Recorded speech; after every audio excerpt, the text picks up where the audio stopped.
Every team, every topic, everywhere. This is Believe.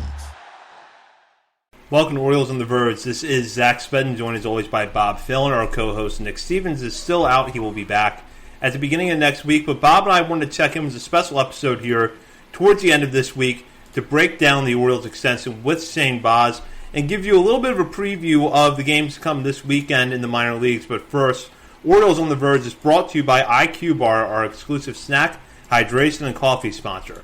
IQ Bar protein bars, IQ Mix hydration mixes, and IQ Joe mushroom coffees are the delicious, low-sugar brain and body fuel you need to win your day. The Ultimate Sampler Pack is a great way to try all IQ Bar products and flavors. You get 9 IQ Bars, 8 IQ Mix sticks, and 4 IQ Joe sticks.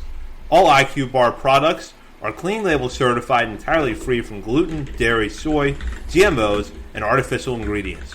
All IQ Bar products are packed with clean, delicious ingredients to keep you physically and mentally fit, like magnesium, lion's mane, and more. With over 20,000 5-star reviews and counting, more people than ever are fueling their busy lifestyles with IQ Bars, brain and body boosting bars, hydration mixes, and mushroom coffees. Their Ultimate Sampler Pack includes all three. IQ Bars become part of my daily routines, whether it's starting my morning with IQ Joe, grabbing an IQ Bar, or IQ Mix to refuel or rehydrate after a hard workout. And right now, IQ Bar is offering our special podcast listeners 20% off all IQ Bar products, including the Ultimate Sampler Pack, plus free shipping. To get your 20% off, text IQ Bar to 64,000. Text MLB to 64,000. That's MLB to 64,000. Message and data rates apply. See terms for details. And before we start off, we want to thank everyone who came to our live show at Checker Spot Brewing over the weekend with Connor Newcomb, the host of Locked On Orioles. That was a fun show. Good opportunity to see everybody in person, talk a little bit of Orioles. Great turnout, and then a lot of people stuck around after the show to watch the Orioles and Twins game. Now, if you heard the show on our podcast feed, apologies for the audio issues. That was not something we expected, but for future episodes, we'll be on the lookout for that. But Bob, I think it was a really good time on Sunday. Yeah, it was a lot of fun. Good turnout. Probably our best turnout at Checker Spot yet. So shout out to the Locked On Orioles double promotion there. I think it worked out pretty good. Yeah, it was a lot of fun to watch the game. It was a good game. It was our comeback. We were down early. Looked like a lot of the same. Offense got in, and they held on to win. But, yeah, it was a ton of fun. Apologies for the audio. I think we've done similar recording live shows, and it turned out better than that. I'm not sure what happened. I'll try to work on that to make it better for next time. But, yeah, it was a great time. Hope we can do it again soon. And for anyone that missed out, come to the next one. Yeah, we should mention, too, real quick, that we do have a special going on our Patreon community right now. And that is a little bit of a discount. So, Bob, you want to plug that here? Yeah, if you want to go to check out our Patreon, which I will put up on the YouTube page now with a link. If you go there, you'll see a header at the top of the page. 26 for 26, you get 26% off either the first month if you want to try us out, or first year, save some more money. But either way, we're excited that the season has started tonight. 3 out of the 4 minor league teams are going, so let's get some more content coming everyone's way. Let's get some more people involved with the discount.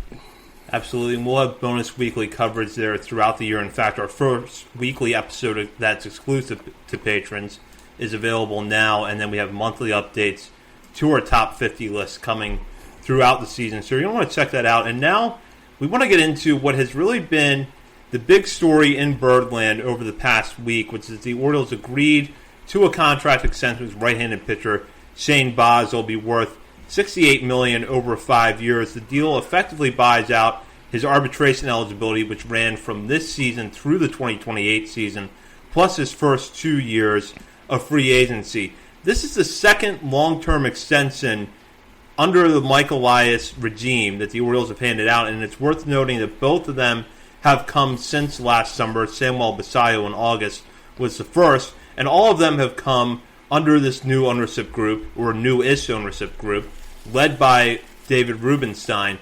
Now, the salary breakdown for Baz will be a $4 million signing bonus and $1 million in 2026, according to MLB trade rumors, followed by salaries of $7 million in 2027, $10 million in 2028, $21 million in 2029, rounding out with $25 million in 2030. So this is a contract that does allow Baz to earn a decent annual salary towards the back end, but over the long run could help the Orioles achieve some savings, especially if he gets anywhere close to the top of the ceiling or top of the rotation starter ceiling that many in the organization believe that he has. So, Bob, I'll start with you here. I know that you're pretty bullish on Shane Baz and his potential. What are your thoughts on this deal? Absolutely love it. Talked about it on the live show, but again, because the audio didn't turn out, maybe people didn't stay to get our true deep thoughts on that. But I'm ecstatic. I think it's a great deal. I think Baz, as my camera on YouTube is blurry, that's awesome. I've been wanting Baz for a year now. Glad, I was ecstatic they finally traded for him, even though we did give up a lot. But I think this extension helps mitigate that risk a little bit because Michael Ferret, a pitcher that we liked a lot and I think has a chance to be a good starter as soon as maybe late this year, early next year. At least now you have Baz for the foreseeable future, 5 years, and he's only 26, doesn't turn 27 until June, middle of June. So we'll have him till he's like 31 years old, 32 years old. And yeah, I think it's also, I know obviously I think Mike Elias in his front office doesn't believe in a competitive window, rebuild competitive window. They want to obviously have a continuous contention standard, but it did seem that 2028 was like the current prime window with Gunnar Henderson's contract running out after that season. And now with Pete Alonso signed for 5 years, Shane Baz extended for 5 years, Basayo, his extension late last year, that window is now wider, that prime core window at the time being. So I like it. I think it has a very good chance to be a huge discount because even when you get into his free agent years, $20 and $25 million per year for a starter that, you know, if things go right, he hits his upside, that's going to be a nice deal. By then, you'll get him through his prime, and then we'll see what happens from there. But, yeah, I'm a huge fan. Yeah, and even if he settles in more as a nice number 2 or nice number 3, these annual salaries are not going to set the Orioles back. I think even for a true mid to low market team, this would be a good deal. And if you're buying into the idea that the Orioles ownership is going to give them more financial resources, and those financial resources are only going to go up from here, not down or to stay right where they are, this contract has the potential to really work out over the long run as long as Baz stays healthy. And that brings me to my next point, which is that I think having Baz a year out from Tommy John surgery really helps in this case. He managed to get in a full season last year, and while it was mixed results with the Rays, he at least got through it healthy. And if you believe that the elbow is going to be good for the duration of this contract, I think you go ahead and make this move. And we're going to get into how this could affect other players in this discussion, but looking at Kyle Bradish for a moment, who's a few years older than Baz, but was also set to hit free agency right now after the 2028 season, I actually do think this leaves a little bit of a framework for the Orioles to get a deal done with Bradish. It probably won't be for as much money. It certainly won't be for as long. But if Bradish can get through this season healthy so that he's got a few more good years on the elbow for a long-term extension, I could see a 3 or 4 year deal at the end of this year for Bradish. Yeah, I absolutely could as well. I said on Sunday, I think maybe the new meta might be, someone got Tommy John. They came back, proved they were healthy and pretty much back to where they were before the injury. Boom. You know they're at least going to be good, knock on wood. Obviously, nothing's guaranteed, especially with pitchers, but they should be good. I think it's like 5 to 7 years before you start to see second Tommy Johns or third Tommy Johns start to come in to factor in. So, yeah, I would imagine that maybe they can sit down with Bradish after the season, as long as he did, fade down into 91, 92 miles per hour in his first start coming out of the season. But it was colder weather, not all the way built up. Expect him to be pretty much himself this season, and if he's able to do that, then yeah, sit down, get a 3 or 4 year deal ironed out with him, get him through his prime, and then also allow him to, and Baz, they can go back on the market, 31 to 33 years old, and try to get that next contract. But I think with the Orioles and Elias especially, they want these guys to their primes, and maybe that's why we haven't quite seen the Trevor Rogers extension just yet. Doesn't sound like it's completely out of the realm of possibility, but maybe they think that we do have Rogers to his prime through this year, and then take it from there. But I think once you get into the early 30s, that's when the drop off starts to happen. So yeah, I would love to lock up Bradish as well. Yeah, and if we're going to look at the other players that the Orioles could possibly extend, we've already touched on Baz and Basayo both getting their extensions, but there's a lot of guys that fit this criteria. Now, it's worth noting the Orioles have a lot of good young players that are represented by Scott Boras, including Gunnar Henderson, Jackson Holliday, and Jordan Westberg. And the popular notion that is out there is that Boras clients don't sign long-term deals before they hit free agency. That has not been universally true, but it does feel like that those players tend to be the exception to the rule. But you still have some players who are not Boras clients or players who maybe don't have as high of a profile that could conceivably be in the mix for an extension, let's say in the next 12 to 18 months.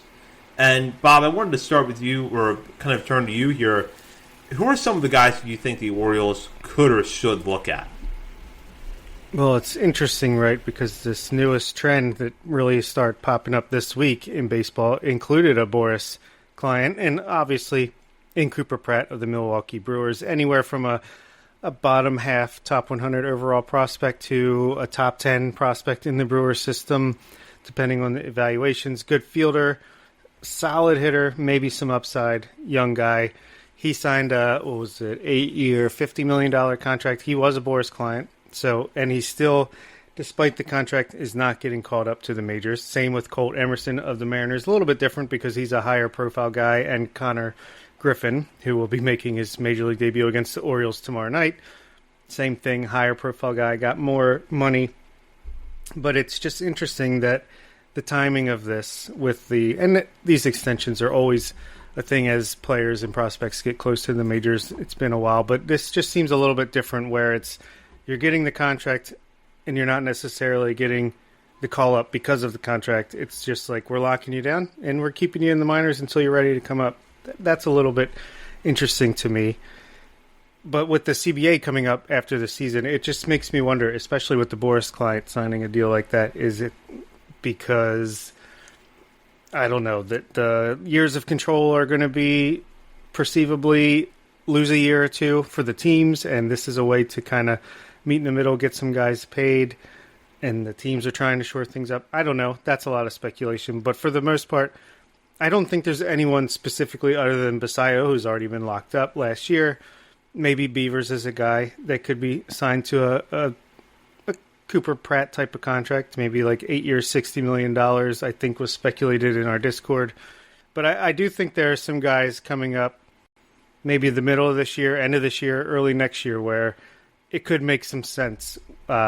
Enrique Bradfield Jr., he's not the age, he's not as young as some of these guys that are getting locked up, but I think his defensive value is at a level where, bare minimum, even if he never turns around and comes around to a hit, at least you want to lock that defense up. It would be similar to a Ceddanne Rafaela in Boston. I think Aaron Estrada could be a guy that even as early as the end of the season could be someone they look to lock up long-term on a cheaper deal. And even the pitchers, if Trey Gibson, Luis De Leon, Nestor Herman, if they, make a splash this year and they want to just, it doesn't even have to be these 10, 12-year deals that we've seen in the past. Just get an extra free agent year or two. Just get that extra couple years of control. I think it helps everyone involved. And like I said, then these players can still go out and get that second contract when they do hit free agency. Yeah, that's a good point there. And with the trend that you just mentioned, which is teams are extending players before they even bring them up to the major leagues, and the extension doesn't trigger an automatic call-up. I wonder, and this is pure speculation on my part, this is no insider reporting, could a guy like Nate George in that scenario be in play in a year or two? If things materialize the way that we hope they're going to, George obviously had an excellent professional debut season, but he still has a long way to go. So we got to let 2026 play out to see where he is at his development at that point. But if that's a guy who could go 2 or 3 levels this year, be in AAA at the start of 2027, under the model that Bob just outlined, the Orioles giving him an 8-year contract right then and there, even if they're not going to bring him up to the major leagues right away, would not necessarily be out of the realm of possibility. Yeah, and it's really interesting. Yeah, if he has the year we expect him to have, or at least the team can hope that he has, where he gets at least to AA. We know he'll get to AA at some point during the season, but if he touches AAA, or at least shows that he could be ready for AAA come 2027, yeah, he's certainly a guy on that radar for me because, yeah, you got the high ceiling, but also the floor, where even if they don't hit that high ceiling, you at least know you're going to get a solid player for certain things. That's why I think Bradfield could be a guy like that. Even Kobe Mayo, to be honest with you, I would love to see him signed to like an 8-year extension at this point. 24 years old. Whoever, Miguel Cairo, I guess, is working on these guys' infield defense, man, they've really done a bang-up job with Mayo because he looks Gold Glove caliber out there. He looks like one of the best fielders on the team. In all seriousness, he looks incredible. Making all the plays, all the throws so far, knock on wood, it's been a week. But, I mean, hey, if he can actually hold down third base, plus we know he can play first base, we know he's going to hit. He's had some good at-bats. Doesn't have the numbers that you want 5 games into the season, but I would love to lock him down through his prime as well. And then if you have him manning third base, you can, between Gunnar Henderson, Jackson Holiday up the middle, Jordan Westberg, if he ever is healthy again, he's another option. He could maybe play a little bit corner outfield. It gives you some options, and these deals are not hampering you from going out and signing a free agent or two either. Like, these are pre-ARB to ARB, 1 year of 1 or 2, maybe 3 years of team control. These aren't these huge expensive deals that we would have to do if we're talking to Gunnar Henderson, which extension, which I do not see happening, at least not until his final year before free agency or right before he hits free agency.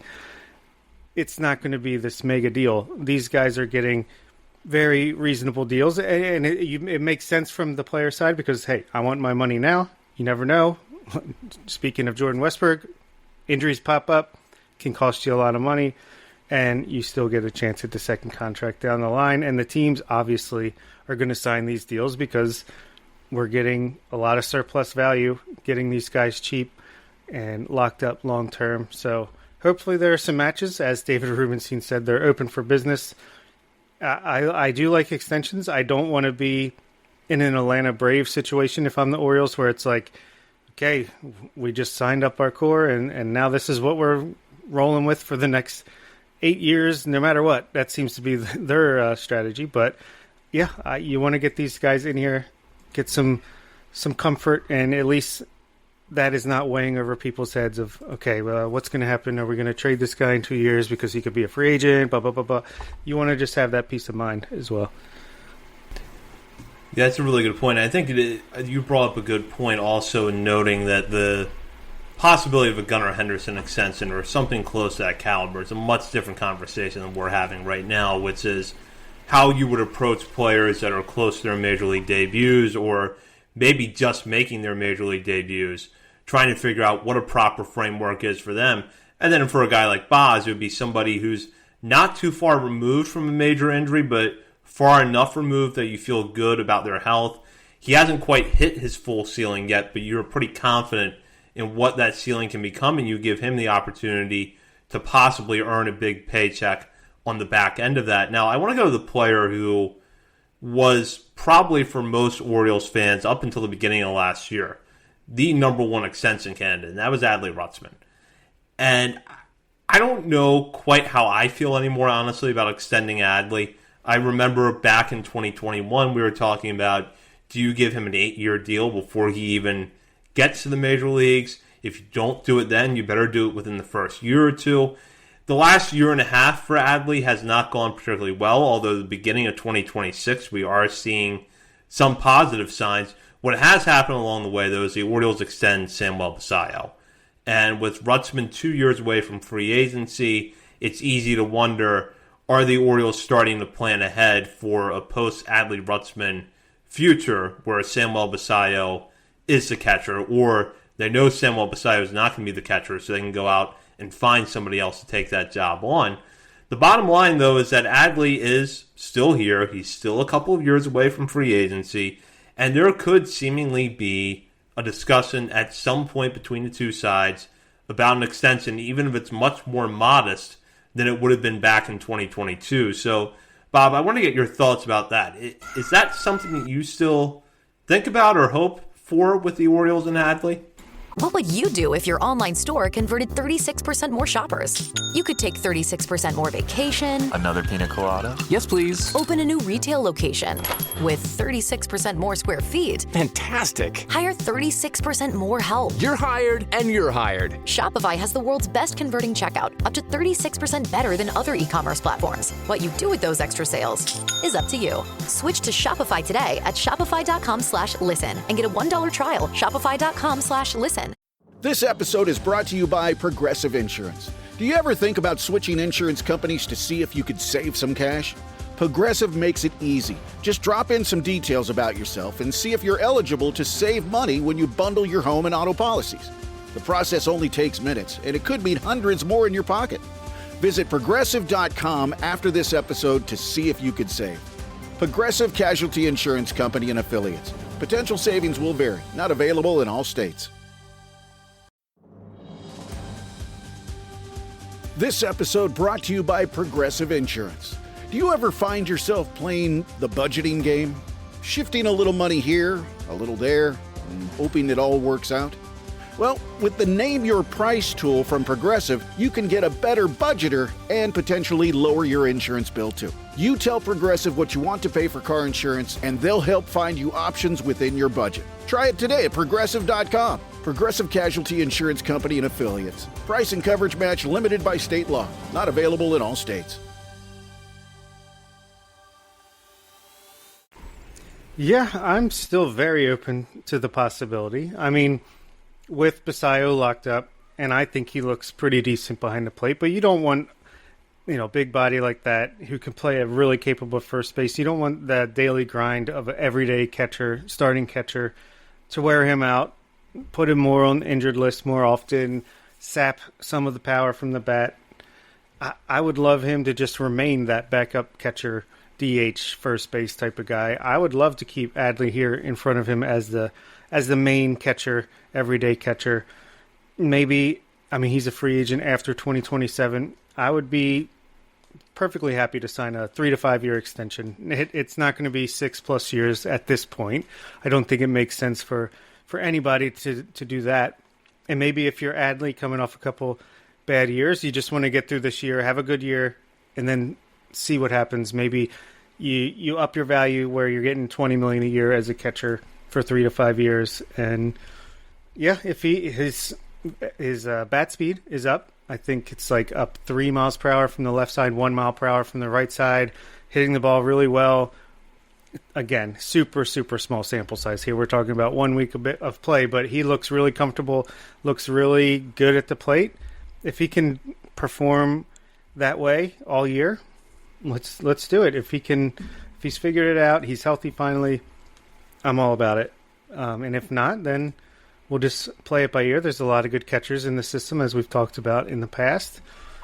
And it would be a shame for him to just go after his free agency is up, just because he is the guy that kicked things off with the first pick in the draft when Elias took over. It's symbolic in a way. Obviously, he won't be an Oriole forever, but I would love to see him stay a little bit longer and try to give him as many chances as possible to do some damage in the playoffs with this Orioles team. Yeah, I think depending on how this year goes, there's a possibility that Adley plays his way out of this possible framework. But to me, if this year, let's say that Adley plays 135, 140 games, he's worth about 3.5 wins. Maybe a 2 or 3 year extension becomes realistic at that point. And what I mean by 2 or 3 year extension is add on to the last 2 years of arbitration eligibility. So in other words, it could be a 4 or 5 year deal, but it's not the 8-year contract we would have been talking about back in 2022, where you still lock him down. You give yourself the opportunity to not have Basayo take in the wear and tear behind the plate, but you hopefully mitigate the risk that you hold on to Adley too long, because we've seen some catcher contract extensions, like Joe Mauer with the Twins years ago, where the player didn't hold up very well. But for cases like that, the Royals have extended Salvador Perez several times now, and I'm sure that they don't regret that decision in the slightest bit. So it's not always going to work out in the case with Joe Mauer, but the idea that the guy might go from the best catcher in baseball to a decent first baseman, but not one who really stands out at the bat, is always going to be there. But let's wait and see, I think, with how Adley looks over the course of this season. But if he has a little bit of a rebound year, I think you have to put those discussions back on the table.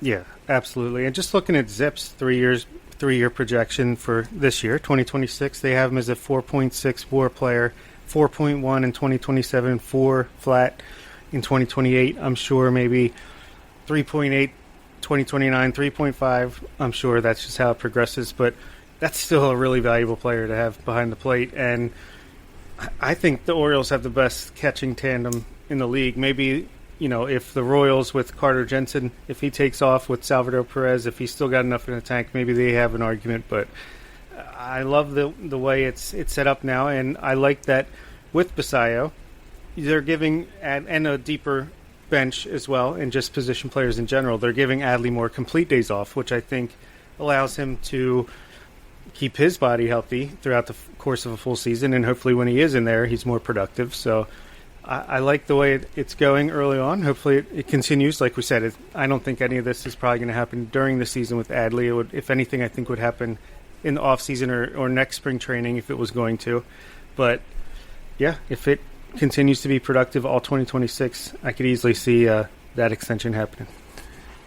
Before we get into the coming weekend in minor league action, I do want to throw out one more question about extensions, and we might have covered this a little bit earlier with our discussion about players that haven't made their debuts yet getting extensions. But if you're looking at the crop of pitchers that are getting closer to the major leagues now, how would you approach them? Because we know that there is the injury volatility with pitchers where if someone hurts their elbow, they're out for a year to year and a half. Shoulder injury for some guys, they never recover. But at the same time, we also know that if you can find a mid to top end starter and lock them down early in his career, and they're effective for you over the course of that contract, that's really good value for the team. So as you look at this group of players that are approaching the major leagues now, with the likes of Trey Gibson, Luis De Leon, Levi Wells, Nestor Herman, among others, how would you handle their extension cases?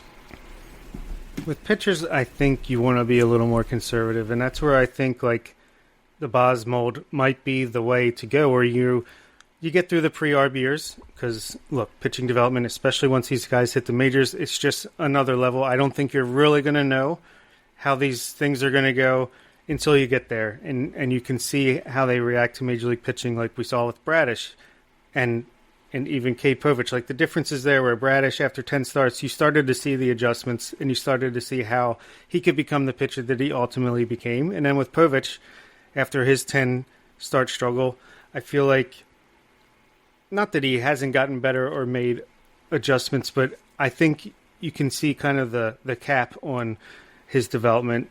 He's got great stuff, good mix of pitches, but the command just, it doesn't seem to quite be there, at least yet, and it's certainly not over for him. But I think right before their arbitration years, the last 3 arbitration years when they start to get expensive, maybe that's like with Baz, where you want to sign a 5 or 6 year deal as long as they're willing to extend that, because injuries, that's speaking of the Atlanta Braves again. I mean, look, I love what they did with the Ozzie Albies, Ronald Acuna, even Matt Olson, and the catcher, Sean, I can't remember his name. Sean Murphy. Sean Murphy. Those are fine. Maybe they didn't need to rush to sign Spencer Strider to a big extension as a pitcher because, look, he had Tommy John, and his stuff has not fully come back since he's returned from Tommy John, and they're still on the hook for that contract. I mean, it's not that ultimately that risky for these billionaires that are in Major League Baseball teams to do something like that, but I think that's why with pitchers you might want to wait a little bit more. But at the same time, if a Luis De Leon, if they think the ceiling for him is as high as potentially we think it is, then maybe that is something you look into. Esteban Mejia in a couple years, if he's like really, past the skyline limit that Baseball America says his potential is, then maybe that's a guy you want to lock up for 8 or 9 years at a lesser salary. I don't know, but I think with position players, you kind of know. Even if they don't hit their ceiling or even their 50th percentile, at least you're more confident in these defensive first players, at least with Cooper Pratt, with Jackson Trio, guys that have done it, Connor Griffin. There's a certain baseline, I feel like, that you can just feel confident that they're going to hit. And then, obviously, you're hoping that they go beyond that as well. And with that, now we will head into our final segment of the night. Last call brought to you by Checker Spot Brewing, located at 1421 Ridley Street. Checker Spot is not far from Oriole Park at Camden Yards, making it the perfect place for a pre- or post-game drink. And if you don't have tickets to a game this year, but you want to hang out around the ballpark while the Orioles are home, Checker Spot is also a great place to watch the Orioles, home or away. Plenty of good food and good drink. Opportunity there to watch the game on their television. So be sure to check out Checker Spot. Open 7 days a week. And with that, now we'll head into our last call prompt, which is about the opening of the minor league season. Technically, that got started last weekend when the Norfolk Tides began their season, but the tail end of this week / this weekend is the first time that we're going to see the Orioles' 4 full season affiliates on the field for the first time in 2026. And to highlight that, Bob and I want to discuss what we're looking forward to the most this coming weekend. And as a reminder, that will be the games with the Norfolk Tides, Chesapeake Bay Sox, our new high A affiliate in the Orioles farm system, the Frederick Keys, and the Delmarva Shorebirds. So, Bob, why don't you start us off here by telling our listeners what to watch out for this coming weekend? Honestly, I'm just excited it's back. I'm really excited to see what Frederick looks like with their new uniforms and just how it's going to be looking and feeling out there in Frederick with the park factors and all that stuff. But even tonight, what I was really interested in was watching Delmarva, watching these young hitters, like a guy like Junior Abar. It's like, why is he on the opening day roster starting, batting, I want to say 6th in the opening day lineup? It's just like, and Andres Nolaya, and these guys are going to have to get used to saying these new names, but another catching prospect who looked really, really smooth behind the plate receiving the ball, hit a home run off Blake Money in the exhibition game, had a base hit, looks comfortable at the plate. It's like, is he the next Yasmel Buche who last year came out of nowhere and started? Nolaya was batting 5th today, looks pretty good to me. Very interested in him. But yeah, Junior Abar, he looks like he's gotten a little bit taller. He's still super skinny, but he looks smooth out there. I just like to get a good baseline on these young Delmarva players so that I know by the end of the year I can go back and be like, see the growth, because this is where the breakout players are going to happen. If it's going to happen, it's going to be in Delmarva or now Frederick, where these guys are taking off, hitting the next level. And I want to be there from the beginning. I want to see where they started this year in the cold weather, where they're not super comfortable yet, or even guys that are returning to Delmarva, like just Steven Martinez, Joshua Lorenzo, who looked a lot more comfortable to me today. And obviously, it's only a couple at bats, but Jordan Sanchez, how are they going to do? It's those young international players down in Delmarva, as well as the pitchers too. A lot of the draft picks and free agent signings that didn't get a ton of time at the end of last year are going to show up there as well. Kalen Hampson made his debut tonight. Kiefer Lord was on the mound. So Delmarva is where my eyes will be glued to early on. Yeah, and I'm glad you mentioned Steven Martinez, because Martinez was not on Delmarva's break camp roster, which was announced last week, but he is on their opening day roster and is active. So we're going to see him right from the beginning this year. And Bob, I know that you've tabbed him as a guy that could be a great breakout/rebound candidate coming into this year. So very excited to see what he can do in the early stages of this year. Yeah, it's interesting because it's like, where is he? Where's Andrew Tess? Well, Steve Martinez, turns out he's fine. Andrew Tess, he's on the injured list. We don't know how severe. Hopefully it's minor. But even a guy like Jerron Watts-Brown, he's on the injured list, but I think Steve Molesky tweeted out that he'll be back pretty soon. So it's always varying degrees of worrying over these IL stints, and a lot of 60-day ILs. They're not the great news you want. Her showing up as well. Andy Fabian, your guy, on the 60-day IL. Now, I guess we know why he didn't show up in the AFL last year. Similar to, I want to say, another one of the pitchers that was supposed to go to the AFL. Zach Fruit. Yes, Zach Fruit. He's on the 60-day IL. Unfortunate, very unfortunate. Two of your guys. But, yeah, Steven Martinez, I'm excited to see. He didn't get in the opening day lineup, so hopefully tomorrow or sometime this weekend he shows up. We can see how much he's filled out, how much more comfortable he is at the plate, and what he's able to do. Yeah, and depending on what we learn over the coming days about the injury news, that might be a topic of discussion for our shows next week. The thing that I'm looking forward to the most this weekend is going to be Frederick. Now, they opened the season down at Hub City, which is Spartanburg, South Carolina, against the Hub City Spartanburgers. The lineup for Frederick this year is going to be a lot of fun to watch. There's Vahiva Aloy, Ike Irish, Nate George, among others in there, but their pitching staff is also really good, and I think that that's going to be fully on display over the first 3 games of the season. As of right now, the probable starters for Friday, Saturday, and Sunday are Joseph Giroux, JT Quinn, and Boston Bateman. And Giroux and Bateman, you've got 2 tall, hard-throwing lefties that have really good stuff. Giroux caught the attention of a lot of fans during his performance in big league camp this spring. He could be a guy that really breaks out this year. And then with Quinn, this is someone who had been a reliever early in his college career but broke out a little bit last year as a starter at Georgia. It looks like the Orioles are going to develop him as a starter, and anxious to see what the hard-throwing right-hander can do in his first professional season. Yeah, super excited to see Frederick. I would have picked them too, honestly, if it wasn't already on the spreadsheet for your pick, because, like you said, they're just loaded top to bottom, very deep on both sides of the ball. But those pitchers, yeah, we saw Joseph Giroux in spring training, in the spring breakout game, looked amazing. JT Quinn, I definitely want to get a great look at. Boston Bateman, how has he grown in this organization since being acquired at the last year's trade deadline? That rotation is disgusting on paper. I want to see if Vance Honeycutt, if his changes are real, if he can carry the spring training stuff over into the regular season.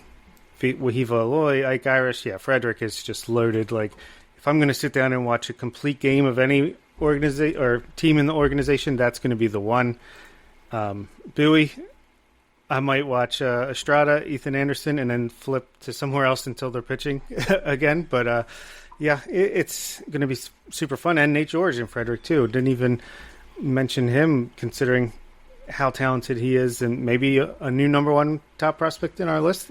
Got to sign up for the Patreon to find out what happens on May 1st when we update our standings now that Basayo and Beavers are no longer eligible. And that's a good segue here. If you're browsing around the internet, be sure to head over to patreon.com and sign up to become a member. You can join the $3, $5, or $10 levels, get a discount right now, and have access to those monthly top 50 updates, bonus weekly shows from Bob, Nick, and myself. In fact, our first weekly show of 2026 has been posted already, and that was recapping the Norfolk Tide's opening season. So if you sign up now, you'll get access to that, all of our upcoming updates, as well as patron-exclusive channels within our Discord. We will be back next Monday. In the meantime, you can check out our many social media channels, including Facebook, Instagram, Threads, X, TikTok, YouTube, and Twitch. We're also at Blue Sky, and we're over at Substack, OriolesandTheVerge.substack.com. And one last quick plug here, not for us, but for the minors. All of the Orioles affiliates this weekend are playing at ballparks that have typically had good MILB TV feeds, and that includes Norfolk at Memphis, the Bay Sox at Hartford, Frederick at Hub City, and then Delmarva at Salem, which For some reason, that team is now called the Ridge-Yaks. They are still a Boston Red Sox affiliate, but they are now the Salem Ridge-Yaks. So you could check out a Shorebirds Ridge-Yaks game this weekend and have a good feed, or check out any other good feeds that are on the air this weekend. Yeah, I can confirm. I was watching some before we hopped on here. I can't say much for the announcer and the production values as far as the score bug being wrong multiple times. But, the camera angle's good, and especially for Billy and Delmarva, you're not going to get that at home games unless they've made improvements. So, yeah, check those out. For Bob Phelan and Nick Stevens, this is Zach Spedden. You've been listening to Orioles on the Verge, part of the Believe Podcast Network. If you liked the show, please take a moment to rate, review, and subscribe. It really does help the show to grow. Thank you for listening.